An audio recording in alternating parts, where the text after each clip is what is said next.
Hey, so I've got quite a few messages about cardio confusion. People are sometimes surprised by how little cardio I actually recommend, not just for fat loss, but for overall health and well-being.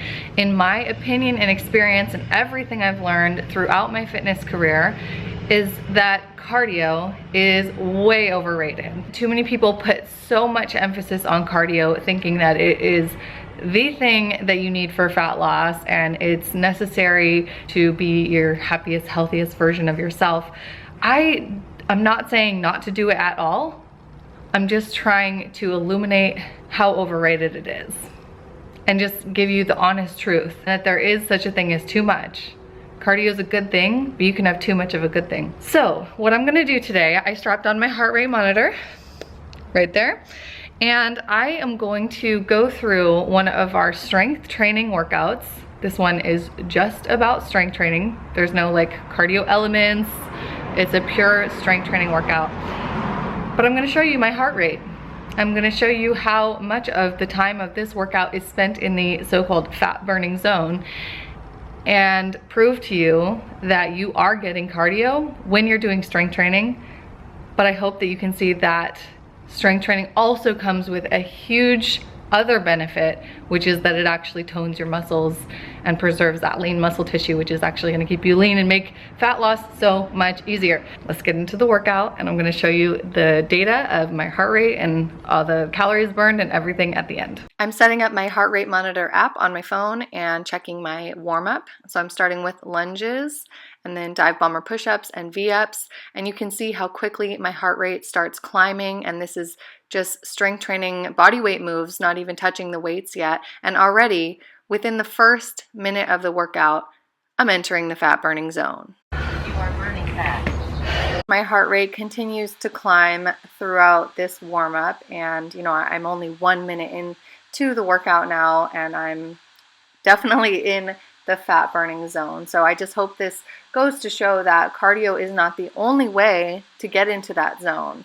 I think a lot of people get confused that if you want to be in the fat burning zone, it has to be cardio. But you know, look, I'm showing you here that I'm not doing cardio exercises. These are strength moves where I'm flexing my muscles.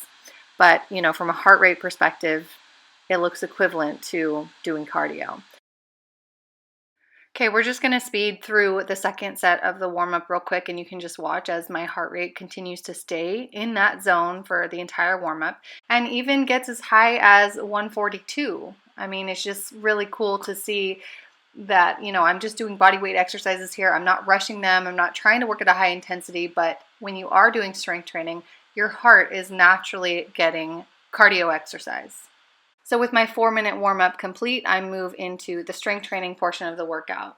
And I'm starting with dumbbell flat bench press here. And of course, when I'm working at home, I don't have all the weight choices, so I use the weights that I have. It's interesting to watch the heart rate change. As you can see that I'm flexing my muscles. It's pumping more blood throughout my body. It's making my heart work harder. And of course, you know, the heavier the weights you use, the harder your blood is going to be pumping through your body. So if you did do this workout at the gym and you had all the options and you really worked it and pushed yourself with heavier weights, you would be getting even higher heart rate numbers and even more calorie burn. I'm resting about a minute between sets here, so that's why you see those peaks and valleys and my heart rate is dropping, and then now it's climbing back up again because I'm doing my next set. So weight training is great because it kind of does interval training for your heart instead of just straight steady state. You get some good fluctuations with higher heart rates and lower heart rates, and it's really one of the best forms of exercise for your heart. Now skipping forward a little bit, I'm about minute 16 or so into the workout now, and I just wanted you to look how many peaks and valleys there are. You can see when I'm in a working set and when I'm in a rest period. And that's what's so awesome about strength training, is your heart is getting an interval style workout. You are burning fat. It's so cool to see it in numbers, you know, the correlation between when your muscles are working harder and you're getting out of breath and you're feeling the burn and everything, and to see that your heart is actually pumping more blood throughout your body and the heart rate is increasing. And just to know that you're in that fat burning zone so much of the time during strength training. You look at this chart and you see that I'm basically hanging out right in that fat burning zone. And obviously the heavier the weights you use, the more resistance you use, the greater the spikes and valleys are going to be. Okay, now let's look at my heart rate with different weight options. So this first set of flies, I'm going to use 10-pound weights, so you can see how that affects my heart rate. See, it's kind of hanging out around 130, maybe a little bit less, but it's nowhere near as spiked as during other exercises when I was using heavier weights. So let's do this same exercise with 20s instead of 10s and see what happens to my heart.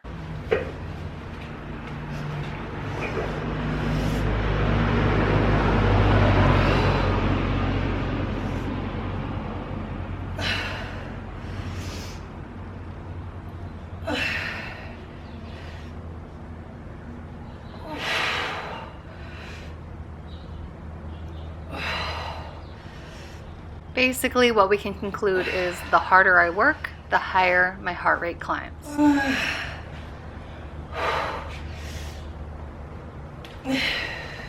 Okay, so I think I've made the point now. I'm just finishing the workout here with this last exercise, and then it's time to switch on over to the cool down. I'm still recording my heart rate during this, and you can watch as I begin the cool down exercises, which are basically just foam rolling and stretching.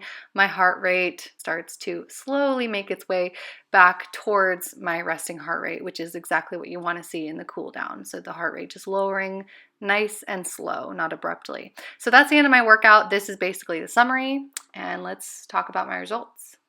My time, total time, just under 30 minutes, and that does include the warm up and cool down. So very quick, very efficient, something I can easily do during my baby's nap time. Gardeners here, pardon the noise. The actual work portion was maybe 20 minutes. So it's totally doable. I feel like, having that sense of completion is so much better than, you have steps to complete, and it doesn't matter how long it takes. If it took you 35 minutes, cool. If it took you 15 minutes, also cool. It's just about getting the set amount of work done, and the time is not the most important thing. I think people get too wrapped up in time, like it needs to be a certain number of minutes. It doesn't. It just you need to focus more on the energy output and the energy expenditure. That's what our goal is here. We're trying to burn off stored energy. When we're trying to lose fat, that is the equivalent of burning stored energy. That's what body fat is. It's just potential energy that's stored. So in order to get rid of it, you have to expend it. So strength training, in my opinion, is a far more effective way of doing that. You can see on my heart rate zones here, I was in and out of the fat burning zone throughout the workout. It's so important for you to test this on your own self. Don't just take my word for it, but just actually do this on your body in real life and take the data, look at the results, just be really analytical about what's going on and compare this to cardio or whatever form of exercise you were doing. My only hope and motivation for doing this video is just to kind of relieve that stress and that pressure off you, thinking I need to do cardio, but I just hate it. How many of you are telling yourself every single week, I'm gonna do cardio this week, I need to do more cardio? I always just felt like if I had fat to lose and it wasn't going anywhere, it was because I wasn't doing enough cardio. And I'm hearing that constantly. I'll have people sometimes not even follow through with a strength training program that is what I recommend for them because they're afraid that it doesn't have enough cardio. I get messages like that. They're like, oh, I don't feel like this is enough cardio for me. But you need to try. You need to just try a new way. If you've been doing the cardio queen life for a long time and it's just not getting you to where you want to be, try something different. That's what I did. I was open to a different way. I was amazingly surprised that strength training helped me lose way more fat than cardio ever did. So that's my motivation here. That's what I want to do for you, is just release you from the cardio stress and just teach you an easier way to get to where you actually want to go. All right. Hope this was helpful. Leave your comments in the section below and let me know if you have any more questions about cardio. I'll make more videos. I'll see you next time. Thanks for watching and keep living lean.